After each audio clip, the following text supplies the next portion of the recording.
Good morning mga kumarites. December 26 nga po ay nakapaglinis at nakapag-ayos na kami sa tindahan. Bumili nga lang po ako ng mga kaunting stock dahil gusto ko nga muna ay dumating muna yung RH at saka Grande. Bumili nga po ako nitong wine dahil na-alcoholic nga po ito. Nung natikman ko kasi ito kumarites, abay nasarapan ako kaya gusto ko nga rin po ipatikim kay jowa. At dahil may nakita nga po akong promo na buy 20 get 2 free, kaya kinuha ko na dahil alam nyo na dyan tayo nagkakaroon ng dagdag kita. At dahil hindi nga ako nagtitingin kumarites, abay hindi ko nga po alam na marami na nga pong kulang dito. Alam nyo ba na ito nga lang yung pinamili ko kumarites, abay umabot na nga po iyan ng 3.9. Kaya yung kita ko nga po nung December 25 ay unti-unti ko na nga po pinapamili ng stock. At dahil wala pala kaming regalo ni jowa sa isa't isa, binigyan niya ako ng cash. At ang sabi niya nga po kumarites, abay wag ko nga daw ipunta sa tindahan dahil galing nga po yun sa kanya. Sabi niya ibili ko nga daw po sa Orange. So, pinag-iisipan ko nga kung ipapariban ko na lang sa aking buhok. Ako lang ba na pagdating sa sarili ko pag ako ay gagastos ay pinag-iisipan ko na muna. Pero kung para sa anak, abay check out na nga po agad iyan. Napabili kasi ako ni jowa ng lagayan ng cellphone yung sumusunod na nga po sa'yo. Para pag nag-video nga po ay hindi na kailangan iikot-ikot yung camera.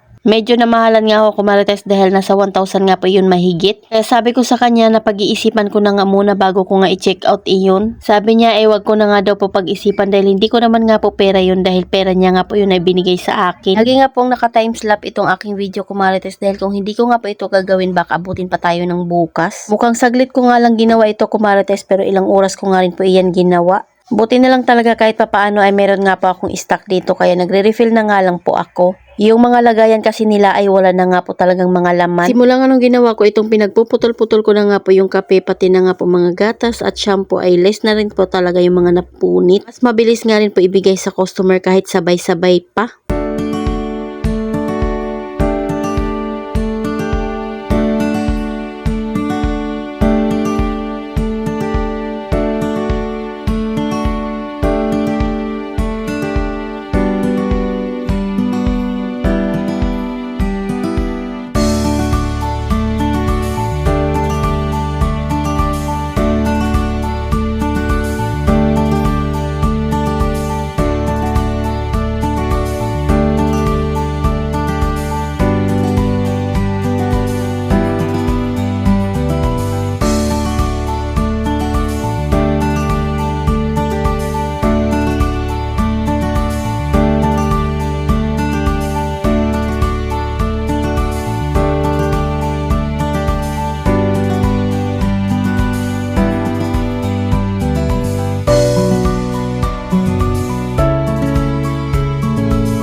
Simula nga po nung binili ko itong lagayan ng aking mga shampoo, abay kalat na nga rin po sa tindahan. Dahil pati likod nga po ay mayroong lagayan. Ito ko nga po nilalagay yung mga tatluhan na downy. Hindi na nga rin po yung shampoo na hindi ko pa nagugupit. After kong mag-refill doon sa harap ng tindahan, dito naman nga po tayo sa shelves. At nilagay ko na nga muna yung wine dito at sabi ko nga kay Jowa ay inumin namin yung isa dyan para mag-relax-relax naman muna kami. Tinanggal ko na nga muna yung mga nasa likod para nga po yung mga bago kong bili ayun nga po ang ipipesto ko sa likod. Nagdagdag na nga rin po pala ako ng mga kaunting dilata. Itong mga palaman naman ko Marites, yung iba dito ay bagong refill ko lang pero yung iba nga po ay antayin ko na nga muna maubos bago ako bumili. Para hindi nga po tayo abutan ng expiration. Lalo na ngayong patapos na nga po yung taon ay hindi talaga natin mamamalayan yung iba nating paninda ay expired na. Kaya minsan pag namimili nga po ako ay tinitingnan ko talaga muna yung mga expiration date. Baka makadampot nga po ako ng expired na o di kaya yung malapit na ma-expired. Ito at nagdagdag na nga rin po pala ako ng mga juice na hinanap sa akin nung Pasko na wala nga po dito. Puyat at pagod nga kami kumarites, abay sulit din naman at masaya nga ang tendera dahil sa dami nga po ng nabenta namin. Babawi na lang talaga kami ng tulog sa susunod na taon, char. Sana sa susunod na taon ay mas magkaroon pa tayo ng maraming benta.